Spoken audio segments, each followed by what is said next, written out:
I know. All right. Good morning, everyone. Brad Roltkin here with the Fresno Bitcoin and Cryptocurrency Investors Group. Today, we are talking about centralized exchanges, which over the last couple of years have, I thought, kind of got a little less interesting with all the DeFi going on. But the last, I don't know, what, 4 to 6 months with all the problems with the centralized exchanges, it's probably a good idea to discuss those. I'm going to start off with the answer to the last question I had in the email I sent out as a reminder to the meeting. Is it safe to keep our funds on crypto or on centralized exchanges? And the answer is clearly no, but we'll get into it.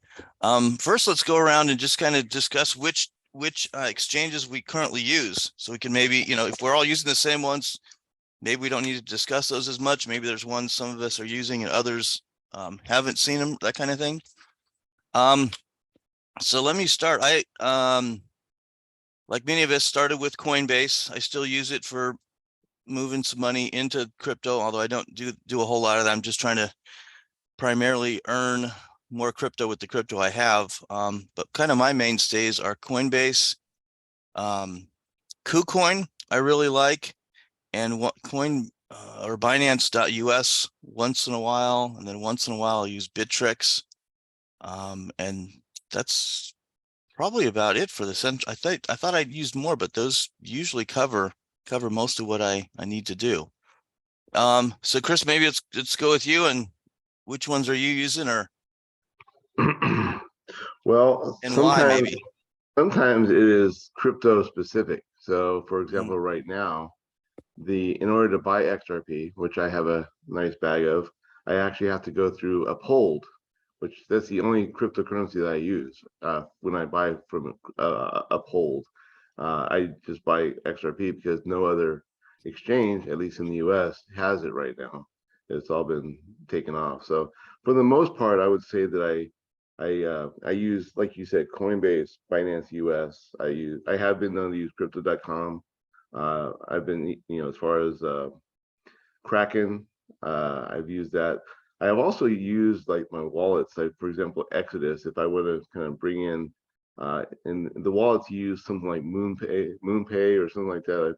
They're usually higher in the fees, to be honest with you. But A lot higher, yeah. yeah, and but I also just in the early days when they started doing it, I was using Robinhood when I moved all my crypto off of Robinhood. That was in the early days when I first started getting into it, and then they got the wallet where they can move it out, and I was like gone. Well, I didn't use that anymore. I've also been known to like MEXC Global. That's sort of a crypto kind of a specific FBX. At one point, I was looking into that, and but I do use my primaries, but then I also can go fishing. But and I've seen several YouTubes on this. You should have at least KYC yourself into several exchanges in case one of them starts to go out. You can quickly move your crypto to various other locations and in the other exchanges too. So I kind of dabble a lot, but I do have the primary, like you said, Coinbase is a good one because I think it's convenient and also it's there's trust. And but I have a lot, like right now with Coinbase, I have a lot of ETH is staked and waiting for that next, I think it's March whenever I can move that. That's the only crypto right now that I have on exchange that I haven't moved into my wallets, into my cold wallets.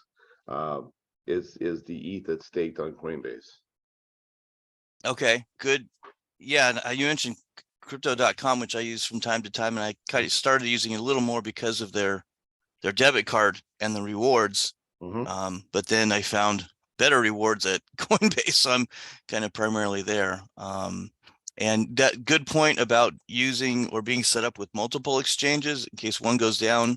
Like if Coinbase went down, for example, then and that's your on ramp or your bridge between crypto and fiat, then you're stuck. So Right. definitely want to do that KYC or whatever you need to do to at least two, I would think. Yeah, Um, absolutely. and Absolutely. then Binance.us, you can, Mm-hmm. link to a bank account, and Bittrex as well, Uh-huh. and crypto.com.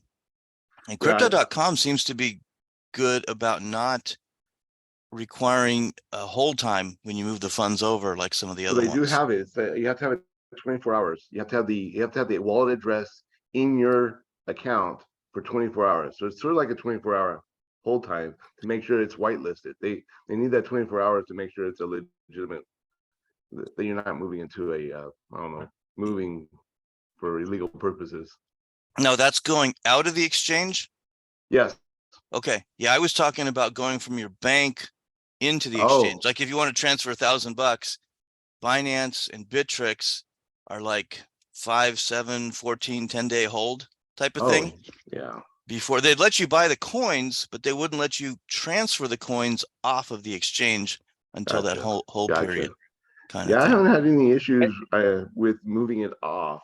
Uh, Coinbase is probably the best in that. I buy and I move, and there's no issues.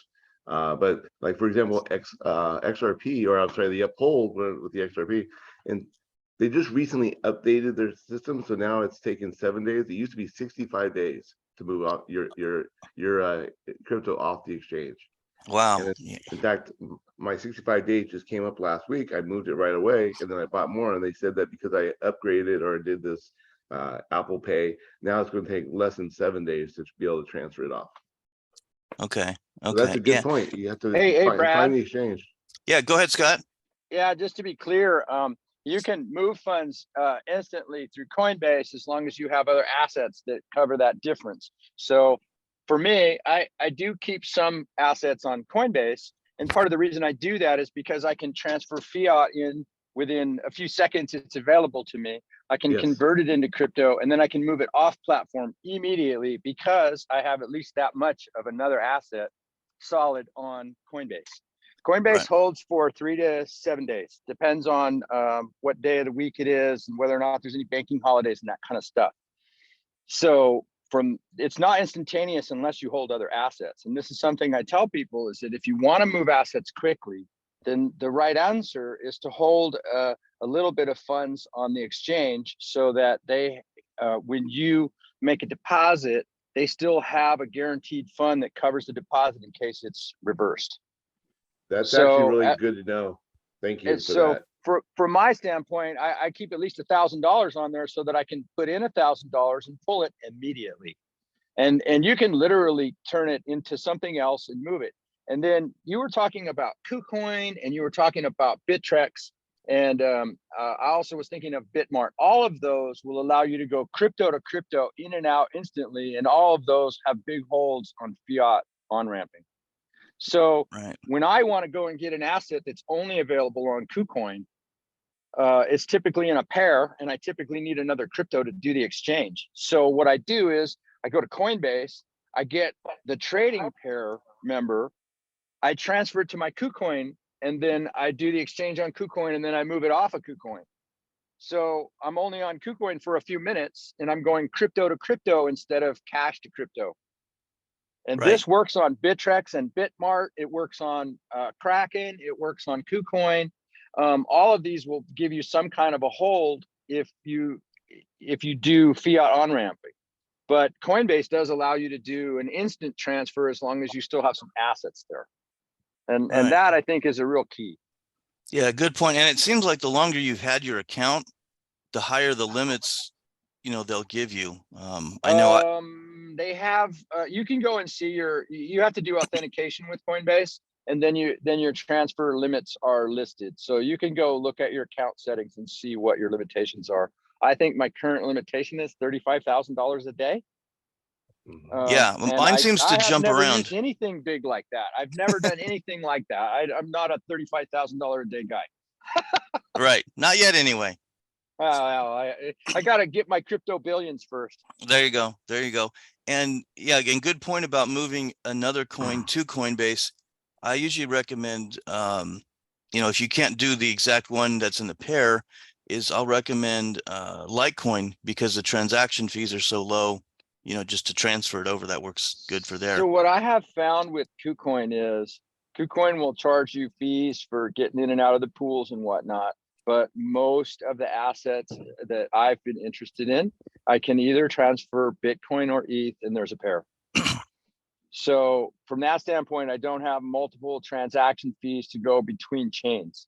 I buy Bitcoin or ETH on Coinbase, and then I transfer it immediately to a KuCoin wallet, and then I have that asset to do the direct trade on KuCoin. And when I'm moving ETH out of Coinbase, I typically pay something on the order of 50 to 75 cents.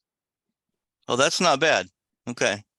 Yeah, that's not bad. I really do appreciate the comment regarding the if you have it on Coinbase, and because with the Shanghai update, I'm actually going to be moving my ETH off of into my cold wallet, but that will leave me kind of cold in the Coinbase. So I should put some USD or something like that, so I can continue to be able to freely come and go and move my stuff as I've been doing.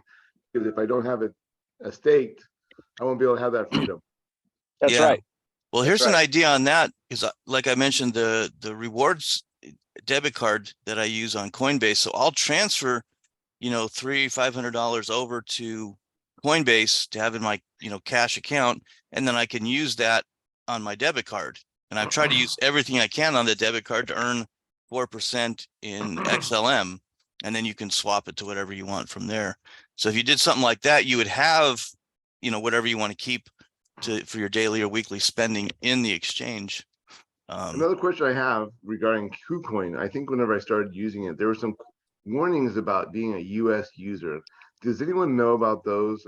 What warning would KuCoin give about So I did not authenticate. I did not dox with KuCoin. That's and it. That's what it was. And I only do crypto on KuCoin. Okay. Okay. So my exchanges there are Bitcoin to NRG, NRG to my wallet, and I'm out of KuCoin again. I have 0 on KuCoin right now. Okay. Right. And that's what you want to do anyway. And KuCoin is a good place to buy XRP. I know people have mentioned Uphold, and I use it because the Brave browser with the BAT token is kind of linked to that. But other than that, it's like the weirdest exchange I find to use. It's simple for a lot of people if they just get started, but it's just wacky compared to the way basically all the other real exchanges are set up. Yeah. Kind of Yeah. thing. Well, I prefer Coinbase from the standpoint that Coinbase allows any to any transfer, and their fees, they're off chain. So their fees are transactional fees for record keeping, not on chain fees. So if I want to swap ETH for Bitcoin, I pay very little. If I want to swap, any other asset to any other asset that they hold, the fee is very, very small, and the transaction occurs nearly instantaneously. And the other thing I really like about Coinbase, and I will say Coinbase is the only one that I hold a lot on, in terms of more than $1,000 and less than $5,000. But that's the one that I hold asset on, and that's the one I use primarily for on-ramping because it is extremely easy and extremely fast. And you can off-ramp with them just as fast. When I got ENS token drop, it was a very large amount of ENS token for dollar value, and I was kind of shocked. And I was like, well, what should I do with this? And I'm like, hey, one thing I haven't proved is that I can turn crypto back into cash. So why don't I try that with this asset that I was just given? Okay. Mm-hmm. And so I took a chunk of that, and I said, okay, well, let me transfer this over to Coinbase and then cash it. And if I remember right, I had to convert it somewhere else first into a crypto that was on Coinbase. But I moved the crypto into my wallet on Coinbase, and then I chose to liquidate it to cash and deposit it to my account. That entire process happened so quickly that by the time that I had clicked the last execute button on Coinbase, I went directly over, signed into my account, and saw that the money was in my account and available to spend.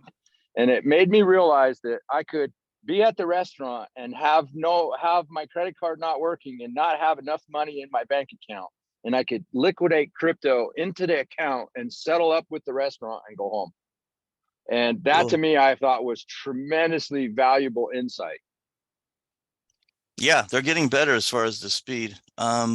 Okay, let's hear from Gloria real quick, and then Craig will come to you on the exchanges. Gloria, tell us what you're using or that kind of good stuff.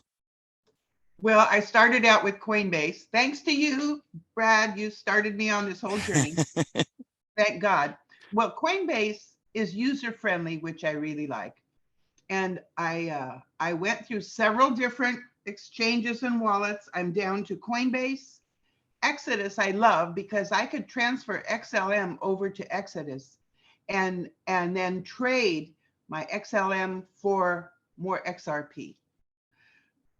And you've been doing that in the Exodus wallet. Yeah. Okay. Yeah. Yes, because the And then- Exodus isn't a real exchange, but they kind of are tied. They've added that trading functionality within the wallet, which I'm Yeah. not sure what the fees are there. They're probably not the best, but it certainly is more convenient than moving, one coin to an exchange, swapping there, and then moving it back. So if that Well, what convenience is I've nice. done is I've narrowed everything down. I've bought what I'm going to buy, and I'm just letting it ride. But I do love my lobster wallet. I Okay. work out every day because I got the assets. Right. And before, because you were getting XL or XRP before you started using the Exodus wallet, where were you getting the XRP from? Coinbase. Oh, did you have it? You have Yeah. it before they shut it down. Yeah, that's when I bought most of mine because That's I'm right. an XRP XLM girl. I've narrowed it down to just basically the two. Okay. Okay. Yeah. So that's been over 2 years, because it was like Yeah. 2 years ago. I think January is when they shut down or locked up the XRP on Coinbase. Yes, and I still had 40 XRP on there, so it just set for 2 years. Well, it's probably So- still there, just sitting in. No, I got it off about a month ago. Oh, you did? Yeah, I sent it over to Exodus. Oh, good. Okay. I didn't realize maybe they had freed or opened that up. That's good to hear. Yeah, so I was really relieved with that. Okay. So anyway, I've learned what I'm going to learn. I think I've lost what I'm going to lose, over these last couple of years. So I've just, with the knowledge I've got, I'm just doing the best I can. I just narrowed it down to just a few coins, and I love that lobster wallet. It's expanded my mind to learn how this new banking is going to be. So anyway, that's my story. Okay, good. All right, Craig, what are you using or looking to try or? Yeah, anything? can you hear me? Yeah, great. Okay, so well, I use Coinbase, and it's really nice to hear everyone else use Coinbase, because I just wasn't sure. For me, it's really easy to use. That's what I started with. That's what I use, and I'm just really comfortable with it. And I think I even downloaded several months ago Coinbase Pro. So I don't know if that's, and I look at it occasionally because it's got graphs and whatnot on it. So it just looks, like a next level up. But Right. yeah, Coinbase Pro is obsolete. Yeah, it's Coinbase One now. Yeah, they've already upgraded and kept it, integrated it into the main Coinbase platform. so you can like I never used it, but I would look at it. Yeah, what is So it called? it's- Is it like, is there an advanced button on Coinbase to jump over to that? You can do advanced trading on Coinbase. They're the same as Coinbase Pro, same keys. It's just they close out. Now it's okay. I guess they're transitioning to Coinbase One, but Coinbase and Coinbase Pro are now Coinbase and Coinbase Advanced Trading. Yeah, so when you click on Got the it. trade link on the left, at least on the, in the browser, it defaults to simple, and then you can click on advanced and you get the more. Yeah, The don't pay the fees on advanced. I mean, on not on advanced, on a regular. Do not pay those fees. Switch to advanced and make the transaction. It's super easy. There's nothing special to learn there, and you will pay a lot less. That's good to know. Yeah, good. But I'm kind of looking, I would like to have another exchange, just to have two, like you guys are mentioning. So this is great, just to kind of get some ideas. And I'm kind of looking at Binance. And I believe, is that the largest exchange there is? The Binance.com is, unfortunately in the US, we can't use that. So we get to use Binance.us. which is Which- small. Yeah, it's like Kraken- 150 coins. Yeah, Kraken is a good choice for an exchange in the US. It's available in most states. It's pretty solid. It's pretty reliable. It's lesser known, but it's well managed. And they've I been don't around keep a lot of forever. asset on there, but I do keep around. I got around $2,000 on there right now, and I'm not worried about them at all. Is it pretty user friendly? It's a little more difficult to use than Coinbase, but it makes an excellent backup. It's Okay. solid. So Good. Yeah, it's funny. Once I learn it, there's always that learning curve, and I just get comfortable with, what I'm using, and you just get used to it. So you just keep but- falling down the rabbit hole, and pretty soon you'll be a crypto expert. Yeah, and there's no reason not to set up an account at the various exchanges. It doesn't cost anything. You don't have to keep a minimum there. So, try the Binance.us, try Bittrex, Kraken, yes. Bittrex. What? Just give them a try. And if you look at it and go, "Hey, I don't like this," or "This is wacky," just leave the account open. I would say open an account, but don't dox. Oh, get an account started and go and play with it, and transfer a little crypto in, just a little bit, and then figure out if that works for you. Because it might be that you just don't like the interface. It might be that you don't like the terms and whatnot. And if you dox with them, you're giving them a bunch of information that they're going to hang on to for 10 or 15 years. And if they're going to go insolvent, where's that information going to go? So I don't like to dox if I'm not going to use them. And I won't create added identification of myself if it's not required for the activities that I want to pursue. So I didn't dox to Kraken. I didn't dox to KuCoin. That doesn't mean that I can't. If Coinbase were to go south, probably the industry is going south and I'd run. But if Coinbase were to go south and I had to go do Kraken for my primary on-ramp, I could dox with them in 72 hours and be rolling again and depositing fiat. So I have an account with them, but I haven't given them bank account attachment. I haven't made it, social security number and all this stuff. Just not required. I almost always go through Coinbase to make my deposit because the fiat on-ramp there is very straightforward.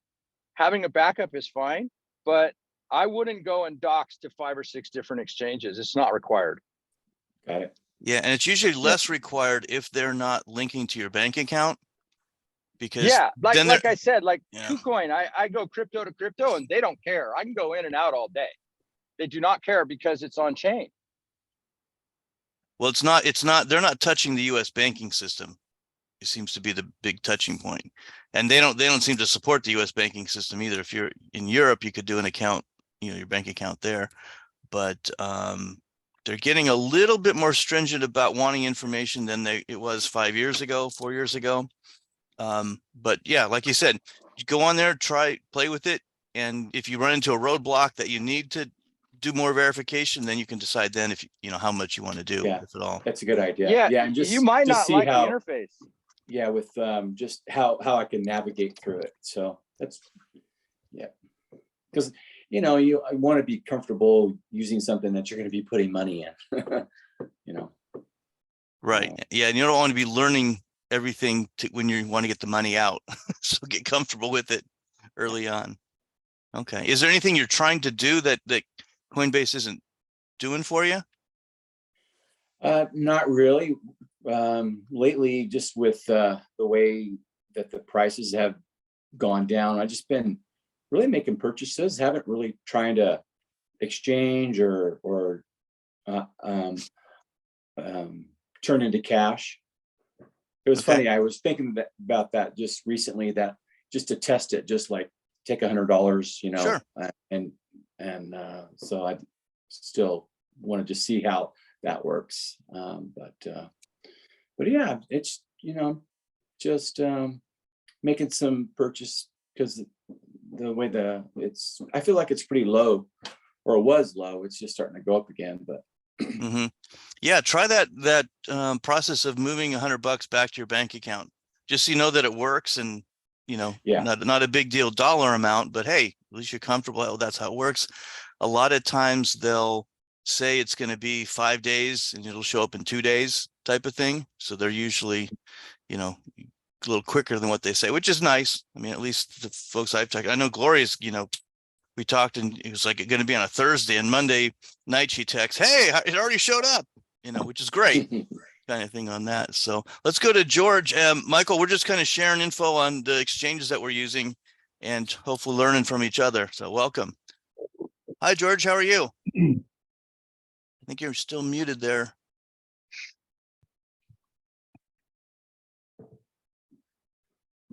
Uh-oh, maybe he's not. Well, George, unmute when you can and jump in. Michael, you want to share what exchanges you're using, or if there's anything you're trying to do, you know, with a certain coin or token, and you know, maybe want to find out a good exchange to use for that token. Can you hear me today? Yeah, you're great. The only thing that I'm using is Coinbase Pro. All the others make me nervous. I mean, what is it, Genesis? Was it Genesis or Gemini? Gemini. Gemini. Just filed for bankruptcy. So that makes me very nervous. So even Coinbase Pro makes me a little nervous from time to time. So that's the only thing that I'm using. It's the only thing that I've been using. I've tried other things, Kraken and other places, but you know, that's all I'm really doing right now, and just hoping that these things survive. Right. Well, like we've pretty much all, I've been using Coinbase. They're publicly held, so that's probably going to be the most likely to survive any more hiccups and that kind of thing. But you never know. George, It doesn't matter who you use if you take the coins off and hold them in a self-custody Right. wallet. exactly. You can use anybody. Right, exactly. And George, I saw your text here. And no problem that you're just learning. Is there anything you're trying to do, or you know, we're here to help. That's why we have the meetings and that kind of thing. Whether you want to jump in or type in a message, we can answer either way. I know some of it can be intimidating. I was talking to a coworker and it sounded like they had read maybe a couple articles, and you know, when you're getting started, it's like, where do I start? They don't know where, you know, what to do. So we're here to help on that for sure.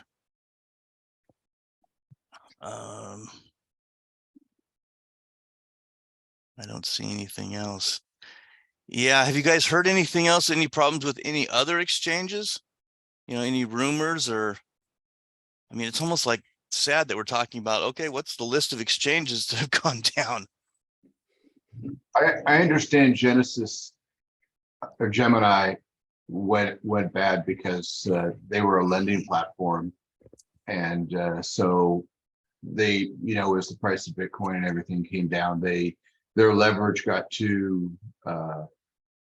brutal, and so they basically ran out of collateral, and then people were clamoring for their money, and then next thing you know, they can't cover, and they closed down. So yeah, well, it seemed like they all ended up lending to each other, you know, whether it's like the Celsius with the staking or these lending platforms or whatever.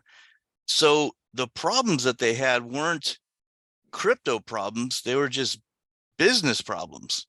And yeah, so they had bad policies, you know, what they were doing. It's kind of reminded me of 2008, 2009, when people were doing 20, 30, 50 to 1. You know, I mean, they'd have a $50 billion debt and they'd have $1 billion in cash. $1 billion in cash is a lot, but not when you owe 49 more. right.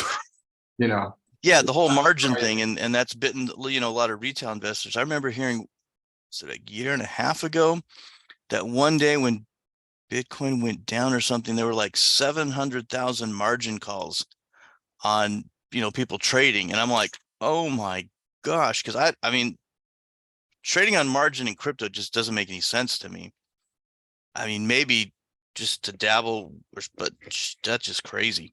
So that kind of opened my eyes into what's going on out there and what people are trying, or how they're trying to play the whole game. Yeah, I wish they had straight options on it, like they do on stocks. You know, Yeah, if I could buy, you could buy an option for $500 and you know your limit. You know, $500 is the most you could lose, and you're not going to get called. You're not going to get a margin call on that. You just, if you lose your 500, you lose your 500. If you make 500, great. But at least you know it's not going to drive the market down. But when they get margin calls, they got to just start buying or selling at whatever they can get, depending upon their up or down position. And then that just exacerbates it. Didn't we have like a $10,000 drop from like 32 down to 22 or something last year sometime? I'm trying to remember. And yeah. that kind of thing is The problem is leverage. The problem is leverage if people use it. If you use leverage for your, you have to create a balanced trade that you offer stop to prevent you falling. Scott, we're losing you pretty bad here. Most of the people that leverage. Ooh, that's better. Yeah, Scott, you were kind of, Can you hear me? that's better now. Maybe say that last sentence or two again, because it was really not good. Yeah. Go ahead.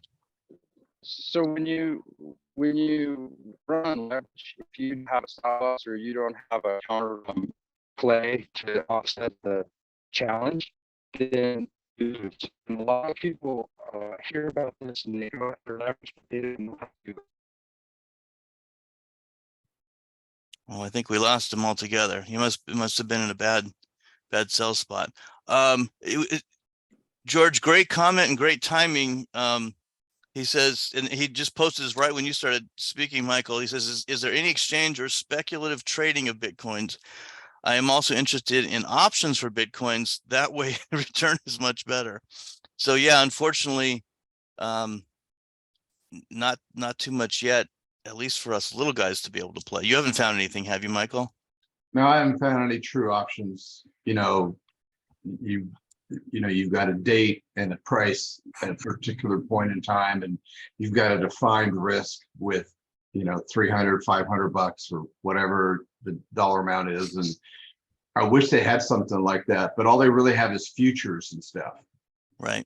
Which is very dangerous. That's why I never did even futures in the regular market ever. Okay. Yeah, Scott, looks like we got you back. It got so bad there. It looks like you got cut off. Just to finish that real quick, George asked, where are futures traded? Have you found that, Michael? I know I haven't looked into that at all. I've heard that from time to time. I think that I think they're traded on the Chicago Board of Exchange, CBOE. I mean, that's where regular options are traded. And I honestly, I don't really know that much in terms of that type of stuff. I just know that if you go to the exchanges, that there are places on there where you could find that information. But Chicago Board of Exchange, CBOE, they're the ones that typically do most options. Now, whether they do them in Bitcoin or not, they do futures as well. So I wish I had a better answer for you there, George.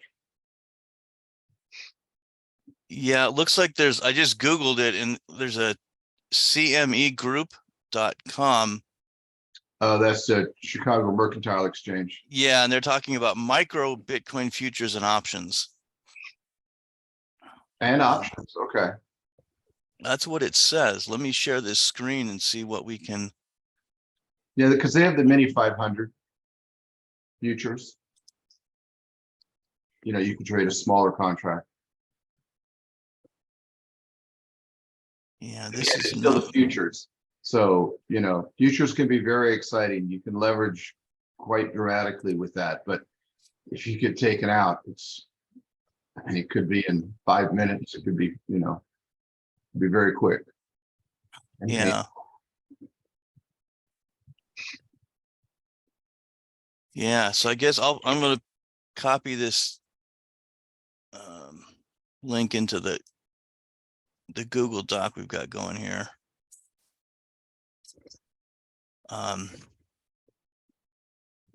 So yeah, this may be a topic we want to discuss down the road.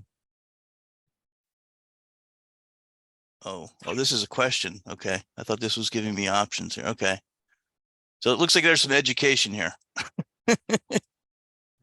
It would be interesting to see, you know, uh, what other mechanisms there are for doing, well, here we go, for trading. I just last year, just started to buy and, you know, just buy and sell whole coins and just straight out, you know, dollar for dollar. And, you know, that's worked out well. I am curious if anybody's opinion on where they think we're going to go from here via Bitcoin. I mean, I know it's a little bit off topic, Brad, but I mean, do you think that we're going to break 25.5? That's I've read a number of places that seems to be that's sort of our ceiling where we've been, this trading range. And if we break above 25.5, that, you know, could put us to 30 and above. I'm just curious. Anybody's Okay. thought. Yeah, I don't follow that. Have you, Craig, have you looked into that much, So, Go on real quick. or Chris? I did. I find it. That's a good question. So I maybe have a piggyback question off that. Is like, do we think 15K was the low? I don't. If it was, I bought a little bit. Good. Good. Chris, But, what do you think? And you've kind of fallen back and forth a little more on that. So I'm big picture. I don't really look at the small picture. I knew you were gonna call me. That's why I came back on video. I actually encourage everyone to pull up ARK Invest January 31st, 2023, Big Ideas 2023 report. It's a PDF.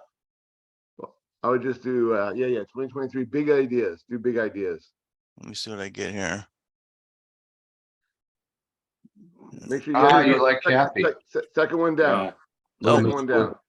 Miss Woods. So they in that document, they actually on page 55, you can click on it. It's on page 55. The price of one Bitcoin could exceed $1 million in the next decade. So I do big picture, and that's where I keep my eyes. Look at the last sentence. Okay. Yeah, and that's the way I look at it too, is you know, we're just getting started. There's you know, and I'm more and more geared towards Bitcoin. You know, I'm not a Bitcoin maximalist or whatever term Yep. people want to label, but I mean, we've got on Coinbase, or I'm sorry, Coin Market Cap, we've got over 22,000 coins listed. And I know there was a new one that just kind of launched. I was looking at it a little bit, and it's already like number 3,200 or 3,500. And so I'm like, wait, there's 18,000 that are below that or whatever. It's just, you know, you just can't. And I've seen too many people, and I kind of fell victim to it as well, kind of chasing these little projects here, little projects there. And so I'm trying not to do that, and trying to focus a little more. My long-term funds are just in Bitcoin. You know, they may not go in Bitcoin, they may not 10x in 5 years like some of these small ones, but you know, it's more likely to 10x than these other little ones are of surviving. Yeah. Is my feeling. And you know, So Ethereum is mentioned 31 times in this report, and then there are other little ones. But like as far as I'm concerned, my personal, I have 43% of my my portfolio in Bitcoin, and then followed by ETH, and then followed by, and I do have the, like I said, XRP. I have the Algorand, the Cardano. I think 8.3% of my portfolio is Cardano, but primarily it's Bitcoin. And so when you look at the big picture, I don't do the short trading. I'm actually investing for the future, and not only for myself, but maybe like my generational future for my kids. right. Absolutely. Absolutely. And, you know, we always talk about big cap and small cap stocks, and it's the same thing, you know, start with, I hate to see people start in crypto with these small little projects that could go away in a month, you know, but Bitcoin's not, it might go down 20%, but it's not going to go away in a month like some of these other projects But might. one project that I am glad, and it was right when I got into crypto, probably April of May of 2021, was Shiba Inu. I have over 100 million of those, and that is one project that's not going away. In fact, I think it's going the opposite. that's just my personal, not financial advice. That's just my personal opinion. So I'm glad I got in when I got in, and that's what I kind of got in with. I did get in with both Dogecoin, and it was kind of riding that wave in, right? So that's what brought me into it. But then I expanded. And now I have what Bitcoin. 43% of my portfolio is Bitcoin. So that got me in the door. But I see the big picture. Good. Chip is up 25% in the last 2 days. Exactly. So Probably more like in the last 36 hours. Right. So I feel like we didn't really answer the question that was asked about whether or not Bitcoin was going above 25.5. I feel like we got distracted there a little bit and didn't answer that. And Yeah. my answer to that is this is the largest bull trap that I've ever seen. And I do not believe that it is going above 25.5. I believe it is falling back down. In what time period? Exactly. That's the thing. The time frame. Are you talking about a short-term trader, or are you talking about long-term? I think we're talking about short and midterm, and I believe that Bitcoin and Ether both still range bound, and that will continue to waffle in the first half of this year. That's my opinion. I agree. Okay. I don't see the bull happening until next year. So yeah, you're probably right. Well, we've got such a long way to go before we reach an all-time, surpass the all-time high. And I truly believe it's not going to happen until we get into the halving sometime next May, 3-4 months ahead of it, 3-4 months behind it. I don't know, but sometime in 2024 is when we're going to probably start the real bull run. What we have right now, I think, was a lot of short covering, because this has been going on 3 weeks now, maybe 4. Every weekend we click a little bit higher. Personally, I would rather just see it stay, let it be range bound between 23 and 25 for the next month or two, and build some sort of base from here. And then, I think it also has to do with the fact that the Dow has been, and the Nas has settled down and are actually up double digits for the year so far. We had the best January in the stock market since 2001, which was a shock to me. I didn't realize it was that good. And I have stocks that are up 15, 17, 22% for the month. So I'm ecstatic with that, and I'd be okay if they just stayed there for a while. But I'd be okay with Bitcoin staying right where it's at, instead of having to worry about any kind of, were we going to break out or not? Because if we don't, then we might. I wouldn't want to be a wet blanket, but I suspect that range is more like 17.5 to 25. I don't believe that it's as tight as that call. Well, I was just saying, I hope it stays that way. Yeah, I'm looking for a pretty serious pullback, to be honest. And what would trigger that? Well, we don't have the fundamentals right now for growth. We just don't. So if you're looking at the technicals, we had a big pump, and we're probably going to fall back to a more reasonable level. And this is probably going to take a number of weeks, and it's probably just going to trail off. I don't see drivers in this market that are pushing value higher. So the number go up, people are probably going to be unhappy. Well, I'm also like with Chris, I'm long-term. I've been at this since mid to July 2017. So I've seen a few ups and downs, and I'm in it for the long haul. So whatever happens between now and, like I said, sometime in 2024, it's neither here nor there. It's just, I trade a little bit now, but most of almost 95% of my holdings are just long-term. I trade 5% maybe. That's it.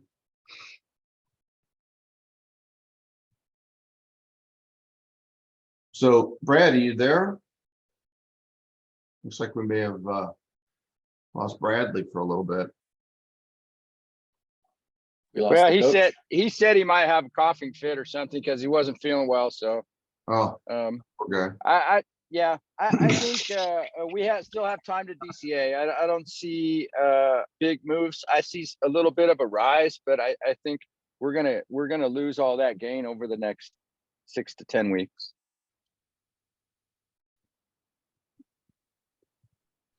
definitely Well, there's a momentum going up, but yeah, my hope is that it just kind of maybe goes down a bit just for it to be healthy. And I just think it's a good buying opportunity too, knowing where the high was and knowing where we're at now.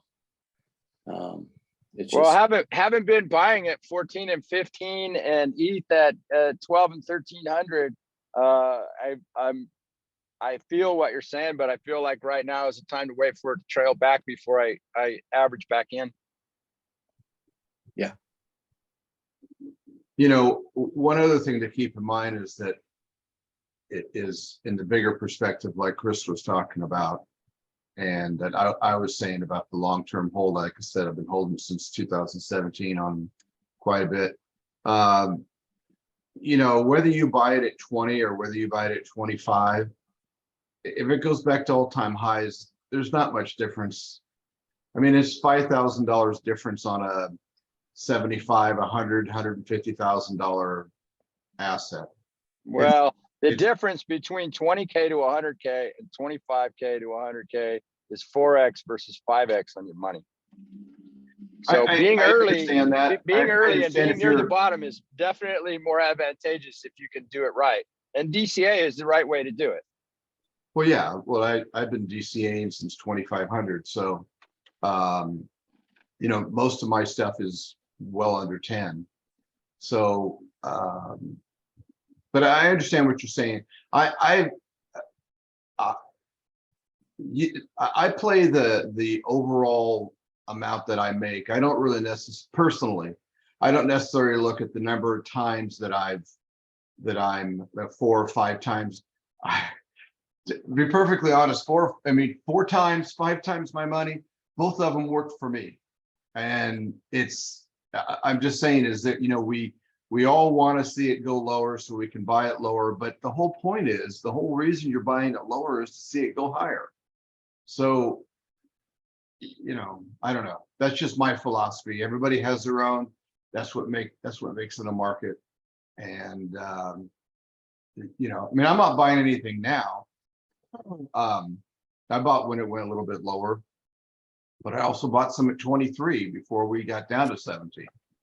So, Yeah, well, it's reasonable to say that there are other places to play, and that's what I'm doing right now. I'm not actually playing in Bitcoin at this time. I hold some, but I'm not trying to look at that as a lever. There are other better levers in this market in the altcoin world.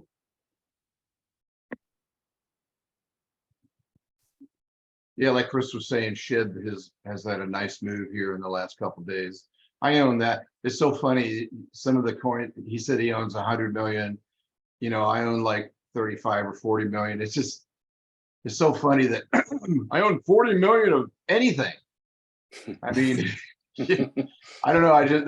It's hilarious to me that you know, you could own 1 billion of some of these coins and still have $100. Yeah. Oh yeah, I own 22 billion of something. It's worth about 45 bucks. See, I mean, that's what makes it so funny, you know. But it also makes it terribly interesting if that you know, if that goes to 1/10 of a cent, or if it goes to some, you know, some number that we wouldn't even bother to pick up off the floor. It could mean a whole lot, you know. I mean, Yeah. if the 40 million that I have, if it goes to a penny, that's worth like 40 grand. It's just amazing. Or maybe 400 grand. I don't even know what the number is anymore, but I own like, what is it? $400 worth, $500 worth. That's an option, Brad. Yeah, That's what I look at some of these things. That's how, in terms absolutely. of playing options, this is what I do. Instead of 100 lot in a normal option, Hmm. 100 shares. It's like, yeah, I'm betting on 400,000 or 40 million shares to lose a 0 or 2. That's what you're looking for in these. Right. A nice 10x move. Is Shiba Inu doing something with their project for the price to jump, or? Ask Chris. Chris knows more about it. That is strictly gambling for me. I mean, SHIB is, I don't know what they're doing. I'm playing, I'm playing it because I hope that the crowd goes crazy and it loses 2 or 3 zeros and I make 3 or 4 grand on it, and then I just, move on and, So buy myself some new rims for my car. There you go. it really is about the community with SHIB, and there's a new community thing called Shibarium, where it's going to be kind of bringing in all the different tools into one little meta world. And so I think I think there's a lot of FOMO when it comes to SHIB, and I don't see that going away anytime soon. Okay. What about Doge? Because I know people were talking about, Elon Musk brought all these people to Doge and exposed them to it. Now that there's, all this activity, it might be a good coin to do something with for daily transactions or, that kind of thing. I'm not a fortune teller, but I still have like, I don't know, 10,000 Doge or something like that. But I think with Twitter, you will see an announcement this year or next about cryptocurrency. I don't know about Doge specifically, but that might be a part of it because Elon Musk. I wouldn't bet against Doge right now. Doge No. has a new dev team. So Doge is coming back from the dead. Yep. And there aren't too many coins that do that. And it's a meme coin. And meme coins have the biggest market movement on sentiment of the people who hold. And there Yep. might be millions and millions and millions and millions of them, and it might not be very liquid, but the ability for it to sky and make you money is still there. Yeah, the fact that it's been hanging out at, top 10, top 15 SHIB and Doge, makes me think that there might be something there. The as main opposed to these thing other with ones. SHIB is especially with Shibarium, is the fact that they're burning so much. With every new tool that they come up with a way to burn, which makes the price go up. Yeah, because that's the problem about SHIB is it's one of those things that has like a trillion coins. I mean, it's or 570 billion coins, and people go or some number like that, and they talk about how no, it's a trillion. It's like 500, and they think, oh, it's going to go to $1 or something, and I go, it's never going to go to $1. It'll be stunning if it goes to a penny, because if it goes to $1, it'll be worth more than every single asset on the planet. Maybe in 2050. Pardon me, what? Maybe in 2050. Maybe in 2050. But I mean, it would be I don't know what is a 1,000 trillion. I don't even know what that number is, but Oh, Crazy. quadrillion. is it a quadrillion? Yeah, I mean, it's people want too much of these things, just like Doge. I mean, I don't have any Doge, but I've been thinking about getting into a little bit of it. But if these things go to what is Doge now? Is it 8 cents? Yeah, something like that. Doge So- is at, I have it right here. So Doge just- goes to just a under quarter 10. or 50 10. cents. It's 10 cents, 10 cents? 9.7 or whatever it is. So if Doge goes to a quarter or 50 cents or $1 even, which I don't know if it'll do that. I mean, that's from $1, that's 10 times your money. Even at 50 cents, that's 5 times your money. That's good. That's Good a return. that's a good option to have. And if it pops that's fantastic. But it's this, I don't know if I mentioned this before, but all these coins remind me back in the .com era in 98 through 2000, when you had like multiple platforms or portals. You had Yahoo, InfoSeek, Lycos, Alta Vista. You have other ones. The only one anybody knows these days is Yahoo, and Yahoo was bought by Microsoft. But the point being is that they were all fighting for this dominance, which one was going to be. And all the others, InfoSeek was funded by Disney, billions by Disney, and none of you guys have even heard of it. It's funny you should bring up the .com, and I'll tell you this, I've seen it firsthand, actually. I've got so many tools that are on my iPad here.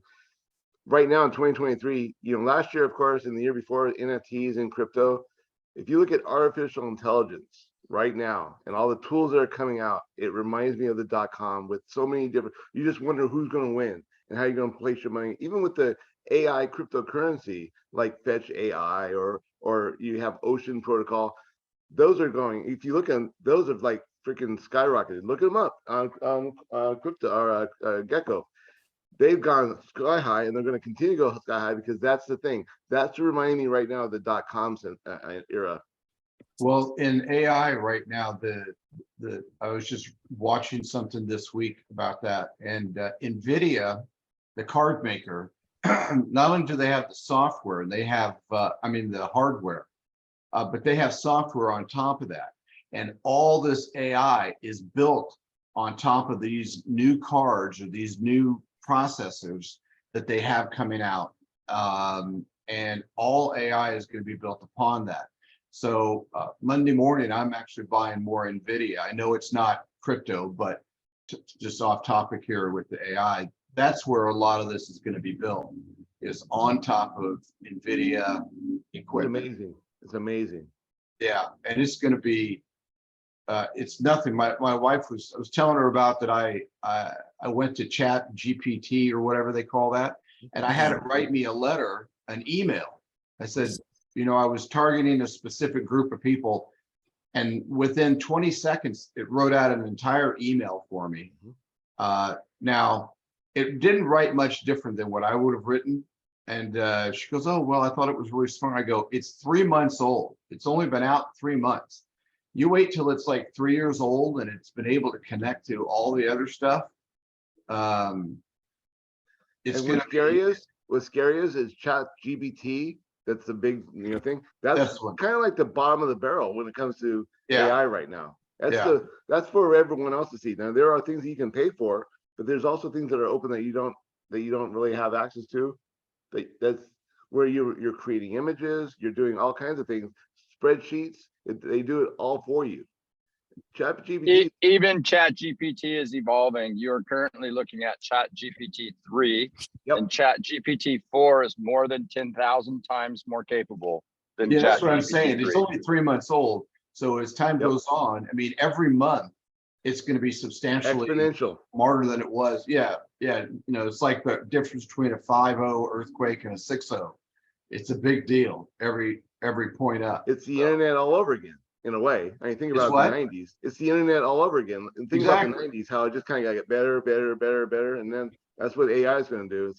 But I wonder Well- if it's going to be like the 90s when you remember pet.com. It got this just outrageous valuation,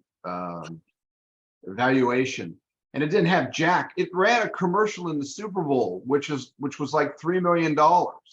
Okay, and then it went belly up. Somebody else owns it now. They bought it for like a nickel or something. I don't know, but Now it's called it was Bones. just say what? So now it's called bones.com, I think. Is that what it is? Yeah, Back in the they day. have pet.com. Yeah. They have pet, but they had the guy with the Oh, pet The Sock sock puppet. bucket.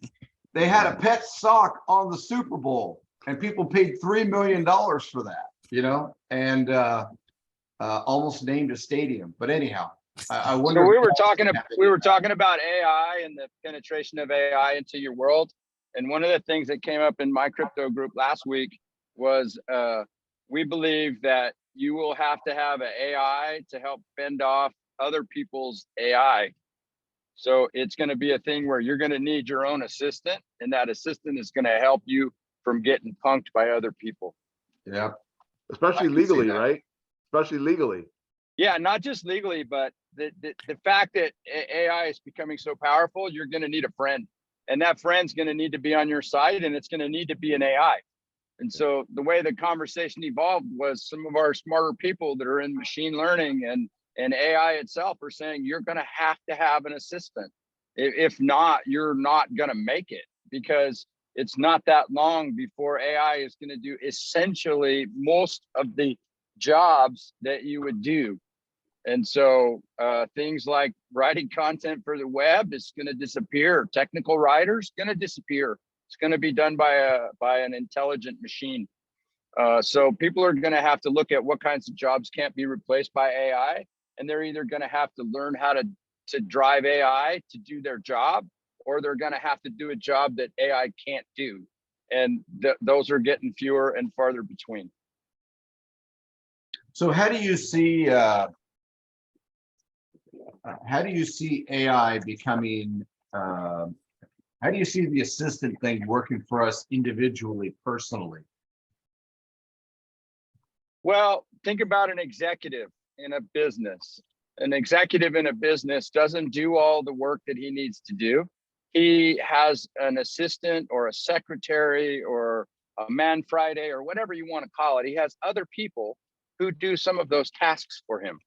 And those people are doing jobs that AI can do. So would you rather have the AI send the email to the customer that says, I'm really sorry that this happened and we're working to fix it in our best possible way? Or do you want to have your assistant spend their time doing that?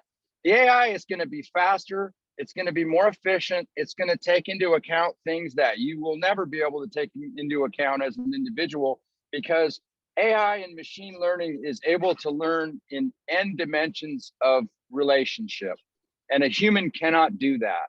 So as the number of intersecting capabilities come in, and the intersecting processes that involve discerning what the right answer is, people become less and less capable. And as the machine learns what the right outcomes are, then the machine learns how to gauge the outcomes before they happen. And this is why AI is rising so fast, is because it's able to predict based on indicators that you and I are not even aware of. The reason that you need to understand a little bit about machine learning if you're going to understand what AI is all about, because we teach the system what the right answer is over and over and over again, and then the system knows what the right answer is, but the inputs that affect the answer, it determines for itself. So what variables it sees in the data that it collects to determine the answers has more minutiae, has more minutia than you and I are capable of discerning.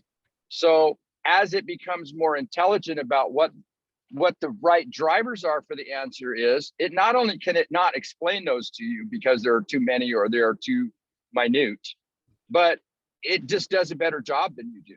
And it will always do better than you after it does better than you the first 2 times, because it never forgets. It always learns more. And so one of the ways you can think about this is auto driving, a self-driving car. When Google is working on the self-driving car, they have, let's just use a number. They got 25 cars out in the field driving around for an 8-hour day. So they have 25 times 8 hours of driving experience that comes back to the plant overnight. And the data, the model is trained to learn about all of those hours of driving, all of the individual events that happened over the course of that driving. And then at some point, it becomes as good a driver as you.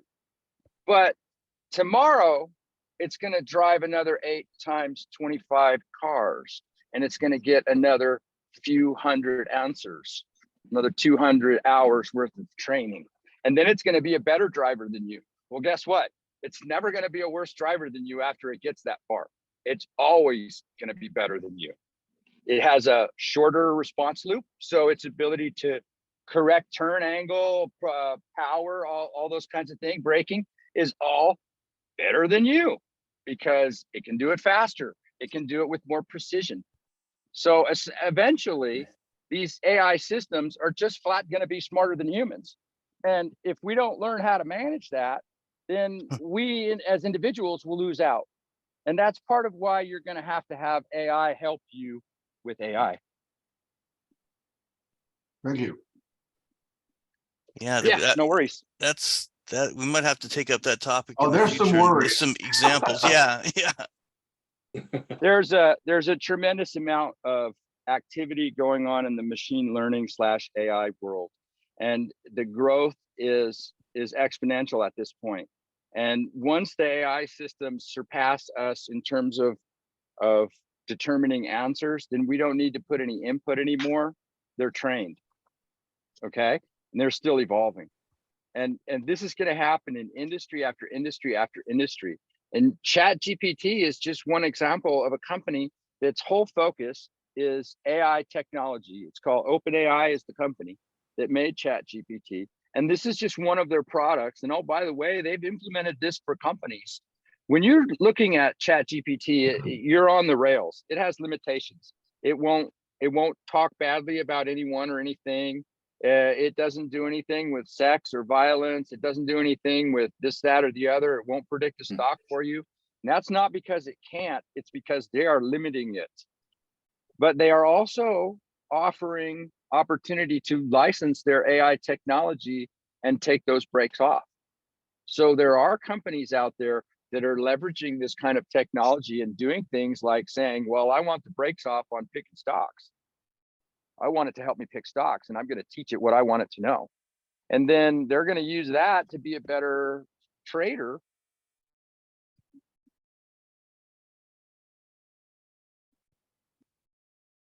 Oh, did we lose him? Scott, I think are you there? And oh yeah, Shared with a bunch of other people. okay, we got you back now, Chris, or Scott. We lost you there for a minute. And Chris posted some coins in chat. I dumped into the Google Doc. So thanks for that, Chris. On there. Yeah, we're gonna have to talk. Yeah, maybe look into these coins and talk about, because that might be a good, might be worth putting $50 into each one of those or something like that. Well, It's a long shot when down you the look at road. them on CoinGecko, you'll see that they've went up exponentially since January 1st. Don't let that discourage you, because I think, in my opinion, this is just me, that I'm just holding, right? So they might go back down. It's an ebb and flow thing, but I think AI is here to stay, and these are going to help from the crypto perspective.